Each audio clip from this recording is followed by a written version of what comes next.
ہم یقیناً یہ سمجھتے ہیں یہ روزمرہ کے جو حالات آپ کے سامنے آ رہے ہیں، یہ دن بدن کی جو تبدیلیاں آ رہی ہیں، آپ کیا سمجھتے ہیں کہ اگر ایک ملعون ایک گستاخی کر رہا ہے تو آپ کیا سمجھتے ہیں کہ کیا شیعت دیوار کے ساتھ لگنے لگی؟ نا نا نا نا نا، اب تو شیعت پھیلنے لگی ہے۔ میں نے پورے ملک میں گزارش کی ہے کہ میری قوم کے نوجوان اکثر جذبات سے کام لے لیتے ہیں، جذباتی نہیں ہونا، اس لمحے کو حکمت سے گزارو، اس لمحے میں فوراً جذباتی نہیں ہونا۔ آپ نہ سمجھنا کہ شیعت معاذ اللہ دیوار کے ساتھ لگنے، نہیں نہیں نہیں نہیں، اب شیعت بڑھنے لگی ہے، اب شیعت سر اٹھانے لگی ہے، اب ادھر سے بھی تائید آ رہی ہے، ادھر سے بھی تائید آ رہی ہے، روزانہ 10 12 14 مولوی اس تائید میں آ جاتے ہیں کہ ہم بھی مذمت کرتے ہیں، ہم بھی مذمت کرتے ہیں، ہم بھی مذمت کرتے ہیں۔ میں ایک ایک عالم دین کا نام لے لے کے پاکستان کے ممبروں سے انہیں سلام کروں گا۔ میں آپ کو سلام کرتا ہوں کہ آپ نے اس ملعون کے خلاف اپنی آواز اٹھا کے کم از کم اپنے اہل سنت بھائیوں کو اتنا تو بتا دیا کہ محمد کی بیٹی دربار گئی تھی۔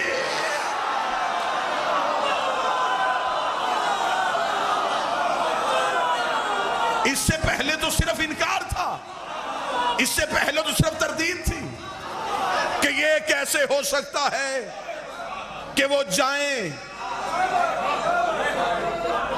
اور کچھ لیے بغیر آئیں، یہ ہو ہی نہیں سکتا، یہ شیعہ ذاکروں کی باتیں ہیں۔ جذبات میں کہا مجھے فضائل پڑھنے دیجیے گا، اس کا مطلب ہے تسلیم کر لیا گیا کہ سیدہ دربار میں گئی، اور یہ جو تسلیم ہوا ہے یہ ہمارے میں سے کسی کے مناظرے سے نہیں ہوا۔ یہ جو وارث موجود ہے نا،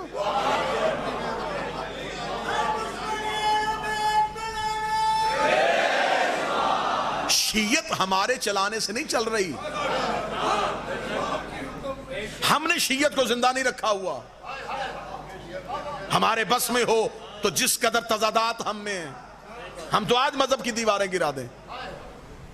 یہاں اختلافات شخصیتوں کی وجہ سے، حسد کی وجہ سے، بغض کی وجہ سے، قبلہ میں ٹھیک کہہ رہا ہوں، ہمارے بس میں ہو تو ہم آج مذہب کی چھت گرا دیں۔ ہم نے عزاداری کو زندہ نہیں رکھا ہوا، عزاداری نے ہمیں زندہ رکھا ہے۔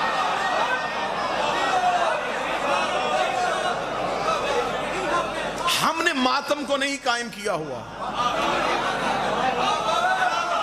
ماتم نے ہمیں قائم کیا ہوا۔ یہ مادر علمی ہے، اس سے بڑی روحانی جگہ نہیں ہے۔ میں یہاں ہاتھ باندھ کے کہہ رہا ہوں، ہم ولایت علی کا اعلان نہیں کر رہے، ولایت علی نے ہمیں چنا ہوا۔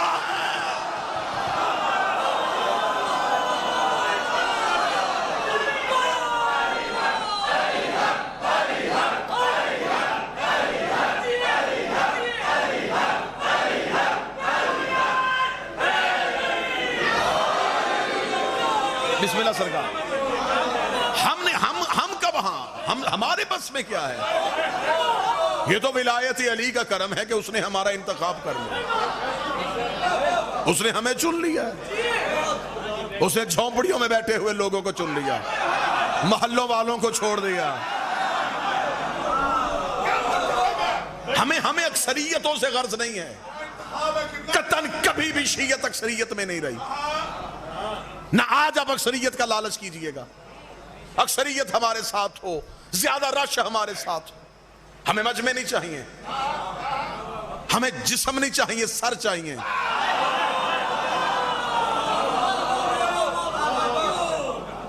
یہ جو نظام چل رہا ہے، یہ وارث نظام چلا رہے ہیں۔ کیسا مالک نے نظام کو بدلا کہ جو انکار کر رہے تھے کہ یہ تو واقعہ ہوا ہی نہیں، سرے سے نہیں ہوا۔ یقین کیجئے حشمت بھائی قبلہ لمدان نقوی صاحب، بادشاہ فضل نقوی صاحب قبلہ تشریف فرما ہے، سینکڑوں کی تعداد میں اہل سنت اب ہم سے پوچھتے ہیں کہ اب تو ہمارے علماء کہہ رہے ہیں، اب ہمیں بتائیں کہ حقیقت کیا ہے۔ اس کا مطلب کہ حقائق سے پردہ اٹھنا شروع ہو گیا۔ یہ مان لیا کہ گئی تھی، اب بحث اس بات پہ نہیں ہوئی کہ گئی تھی کہ نہیں گئی تھی، اب بحث اس سے اگلے مرحلے پہ چلی گئی ہے۔ اب ہم کہیں گے بتاؤ مانگا تھا تو دیا کیوں نہیں تھا؟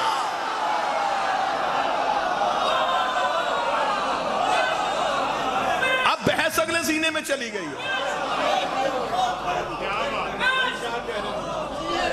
کوئی مناظرہ نہیں ہوا، کوئی مناظرہ نہیں ہوا۔ کسی شیعہ خطیب یا ذاکر کی وجہ سے حالات نہیں بدلے. یہاں تو اپنوں نے انکار کر دیا تھا. یہاں تو اپنے اتحاد کے روح میں دشمنوں کو گلے لگا رہے تھے. یہاں تو شیعت کا لباس پہن کے دشمنوں کے پیچھے نمازیں پڑھی جا رہی تھی. یہاں تو اتحاد اور اتفاق کے نام پہ ہمارے مذہب کے عقائد کو مسخ کرنے کی کوشش کی جا رہی تھی. میں نے پورے ملک میں کہا ہے کہ ہم اتحاد کے قائل ہیں, انضمام کے قائل نہیں ہیں. قبلہ آپ سے دعوت ملی, آپ نے دعا دی, میرے دل کو تسلی ہوئی. ہم اتحاد کے قائل ہیں, انضمام کے قائل. اتحاد ہوتا ہے, قوموں میں ہوتا ہے. ہم اس ملک میں اتحاد میں رہنا چاہتے ہیں. ہندو کے ساتھ بھی رہیں گے, عیسائی کے ساتھ بھی رہیں گے. ہمیں اتحاد کا حکم ہے, انضمام کا نہیں. بچے پریشان نہ ہو تو میں علماء کی موجودگی میں مجھ جیسا طالب علم, مجھ جیسا انتہائی ناقص العلم اس کی وضاحت کیا کرے. اتحاد کیا ہے؟ اگر میں چاہوں کہ مجھے چائے بنانا ہے تو مجھے چائے بنانے کے لیے دودھ اور پتی چاہیے. یہ اتحاد ہے. جب میں انہیں پانی میں انڈیل دیتا ہوں, اب میں چاہوں کہ ان میں سے دودھ علیحدہ کروں, پانی علیحدہ کروں, پتی علیحدہ کروں, تو اب نہیں ہو سکتا. اب انضمام ہو گیا ہے. پہلے اتحاد تھا, اب انضمام ہے. اتحاد میں رہو, فاصلہ رہے, عقیدے اپنے اپنے رہیں. اتنا بھی نہ مل جانا کہ نکالنا مشکل ہو جائے.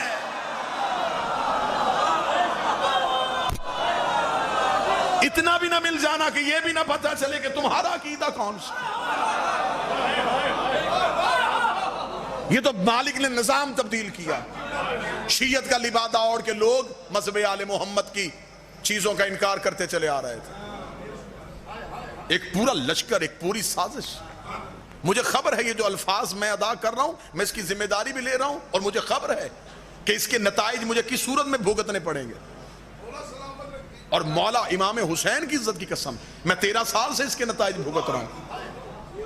اور مجھے خبر ہے کہ رزق کسی بھی مولوی کے گھر سے نہیں آتا, مشہد سے تقسیم ہو کے آتا.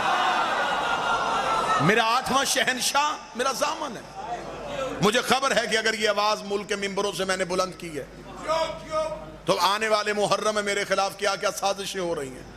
کہاں کہاں اپنے شیعہ دوسروں کو بلا بلا کے میٹنگز کر رہے ہیں. میں ممبر پہ کہہ رہا ہوں, برملا کہہ رہا ہوں, لاؤڈ سپیکر میں کہہ رہا ہوں, ہم ہر طرح کے نتائج بھگتنے کے لیے تیار ہیں. لیکن ہم شیعت کی عقائد کو دوسروں کے عقائد کے ساتھ اس طرح انضمام نہیں ہونے دیں گے کہ کل کو ہمیں اپنے بچوں کو بتانا پڑ جائے کہ ہمارے عقیدے یہ ہیں اور ان کے عقیدے یہ ہیں. ہم نے قربانیاں دی ہیں. شیعت پھولوں کے سیر سے ہم تک نہیں پہنچی, تلواروں کی دھاروں کے نیچے سے ہو کے آئی. ہم اپنے آباء و اجداد کا خون رائگاں ہونے دیں.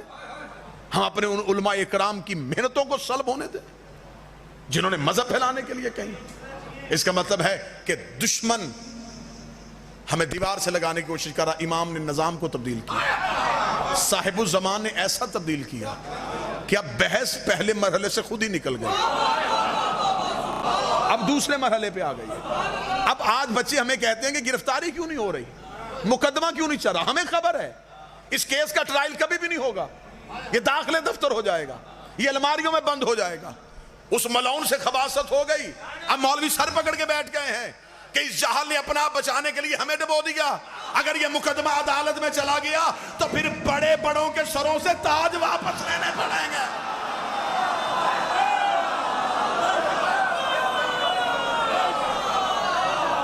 اب بھی یہ کوشش ہو رہی ہے اور ہمیں خبر ہے, ہمیں اندرونی حالات کا پتہ ہے کہ اب بھی یہ کوشش ہو رہی ہے کہ یہ الفاظ واپس لے لے. ایک بندے کی معذرت سے ہم مذہب بچائیں, لیکن میں ممبر پہ کہہ رہا ہوں اگر وہ لفظ واپس لے بھی لیتا ہے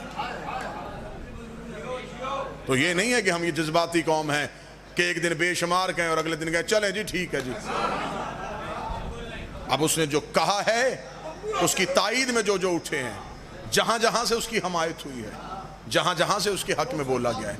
اب ہم چاہتے ہیں کہ ہم اس ملک میں بغیر کسی فساد کے اگر یہ مقدمہ دوسرے مرحلے میں داخل ہو گیا ہے، اب اس کا منطقی انجام ہو، ایک بار بتایا جائے کہ بی بی گئی تھیں اور بی بی نے مطالبہ کیا تھا، بحث اس سے آگے اب انہوں نے کیا کرنی ہے کہ یہ مطالبہ حق پہ نہیں تھا، معاذ اللہ۔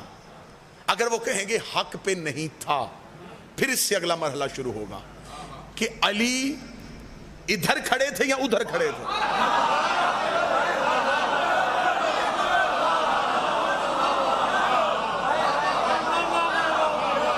اگر یہ مطالبہ معاذ اللہ حق میں نہیں تھا تو علی مطالبہ کرنے والی سیدہ کی طرف تھے یا جس سے مطالبہ کیا جا رہا اس کی طرف تھے؟ اگر سیدہ کی طرف تھے تو پھر جو نبی کی حدیث ہے کہ حق علی کے ساتھ ہے،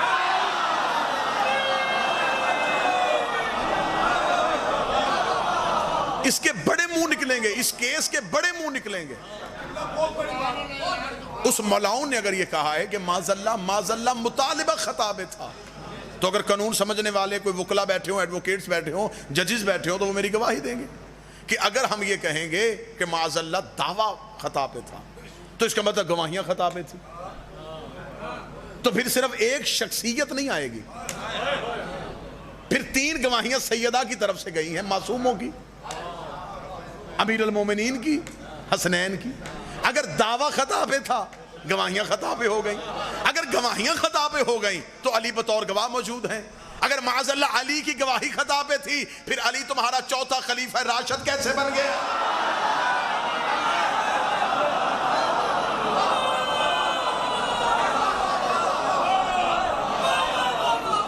اس کے کئی رخ سامنے آئیں گے، کئی چہرے سامنے آئیں گے، لیکن جب سیدہ کی وکالت کی جائے تو یہ مجھے خبر ہے، مجھے اپنے لوگ کہہ رہے ہیں جی محرم قریب آ رہا ہے، زبان بندیاں ہو جاتی ہیں، پابندیاں لگ جاتی ہیں، یہ ہو جائے گا، ذرا آپ تھوڑا آپ۔ اگر یہ مقدمہ ہمارے دور میں بی بی ہم سے یہ کام لے لے تو میں کہہ رہا ہوں کہ مجھے قبر میں کچھ بھی جواب دینے سے پہلا سوال یہ ہوگا کہ میں نے سیدہ کے حق میں آواز اٹھائی۔ مجھے اس دولت سے نفرت ہے جس میں سیدہ کے دشمنوں سے محبت شامل ہے۔ ہم جینا چاہتے ہیں تو ہم سیدہ کے حق میں جینا چاہتے ہیں، گواہی پہ جینا چاہتے ہیں۔ مجھے خبر ہے سیدہ کی گواہی دنیا کا مشکل ترین کام ہے، بی بی کے حق میں بولنا یہ دنیا کا مشکل ترین کام۔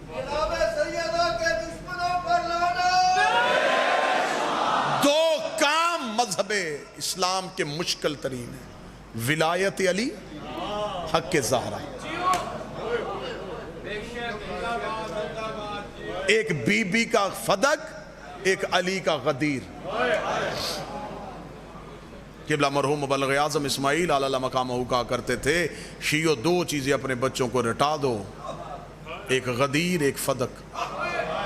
یہ 2 ستون ہیں جن پہ شیعت کی چھت کھڑی ہے۔ مشکل ترین کام۔ علی ولی اللہ کی گواہی زہرا نے دی تھی، لوگوں نے گھر آ کے مارا محمد کی بیٹی۔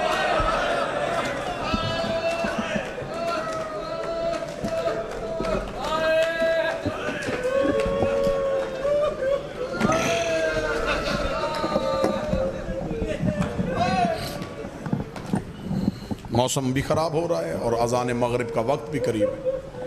میں چاہتا ہوں 2-4 آنسو آئیں، یقیناً اس آدمی کے درجات بلند تو ہیں ہی۔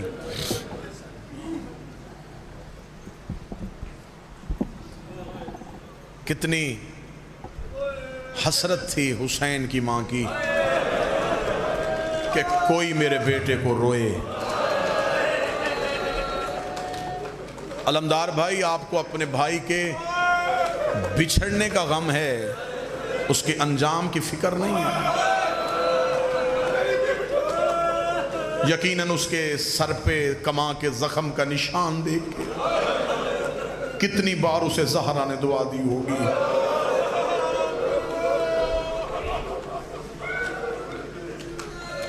اس کے سینے پہ ماتم کا نشان اس کے عقیدے کی گواہی ہے۔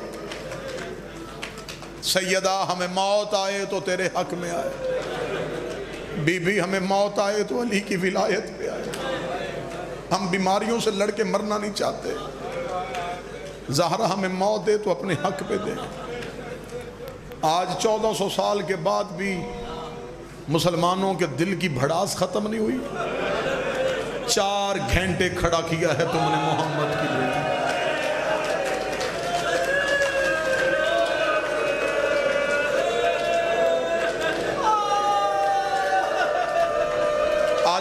آج الیکٹرانک میڈیا ہو، پرنٹ میڈیا ہو، سوشل میڈیا ہو، ایک ہی موضوع زیر بحث گئی تھی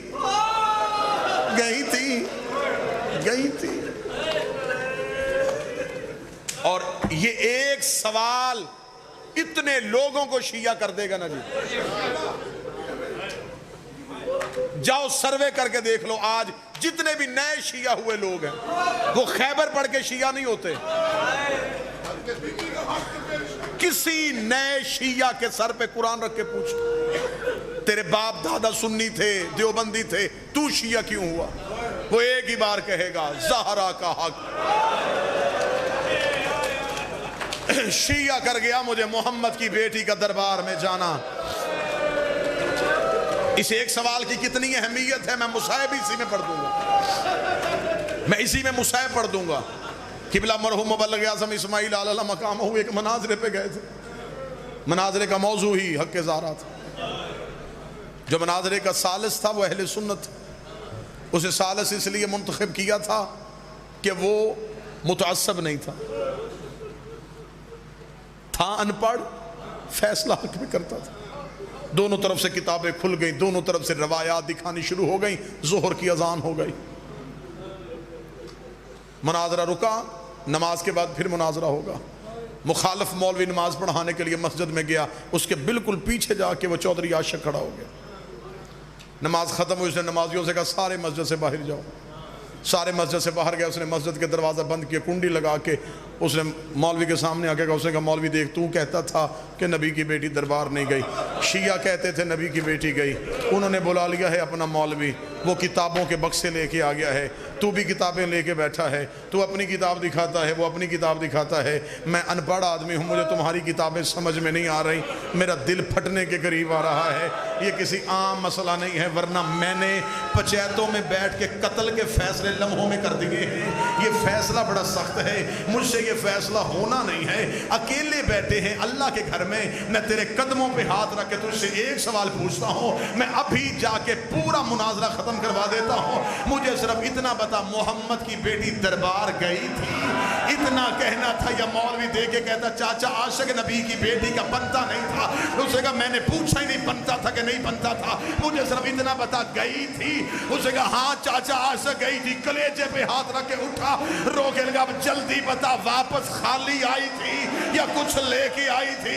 اتنا کہنا تھا، مولوی دے کے کہتا چاچا عاشق نبیوں کا ورثہ کوئی نہیں ہوتا، رو کے کہتا شرم کر، میرے مرنے کے بعد میری بیٹی کسی کمی کے دروازے پہ چلی جائے اور جا کے کہ میں چودھری عاشق کی بیٹی ہو، وہ خالی بھیجے گا یا دے کے بھیجے گا؟ کیا لگا دے کے بھیجے گا، بیٹی جو تیری ہے۔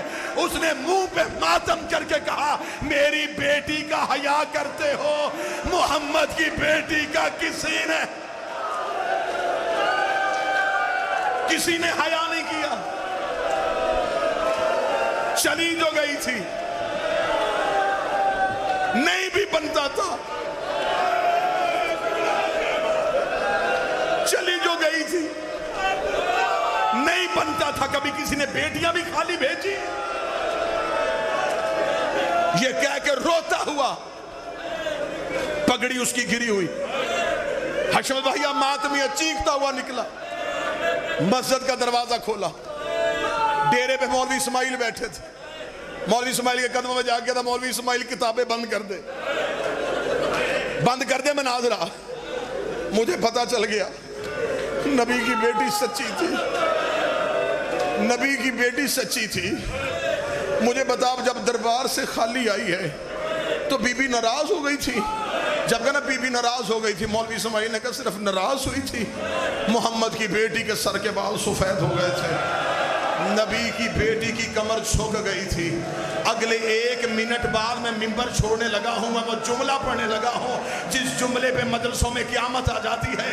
جب مولانا اسماعیل نے کہا نا بی بی کے سر کے بال سفید ہو گئے تھے، چودھری عاشق سنی بندہ تھا، آپ نے سب سر اٹھا کے کہنے لگا مولوی اسماعیل جلدی کر، مجھے فدہ کی جگیر کا حساب نکال کے دے، کتنے پیسوں کی بنتی تھی۔ مولوی اسماعیل نے کہا چاچا عاشق کیا کرے گا؟ کہنے لگا زمینیں بیچوں گا، جائیداد بیچوں گا، گھر بیچوں گا، بیٹیوں کے زیور بیچوں گا، پھر بھی پورے نہ ہوئے میں اولاد بیچ دوں گا، میں اپنا آپ بیچ دوں گا، جتنے پیسے بنے میں سیدھا سعودی عرب جاؤں گا، بقیہ میں زہرا کی قبر پہ رکھوں گا، رکھے گا بی بی میں تیرا حق لے کے واپس آ گیا۔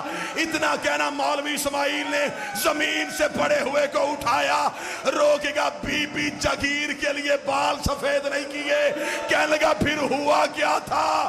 مولوی اسماعیل نے سر پہ مٹی ڈالی، روک گا 3 بار دربار میں کہا گیا فاطمہ تو جھوٹ بول رہی ہے، زمین پہ گر گئی، رو کے کہتی حق نہ دے مجھے بیٹوں کے سامنے، جھوٹا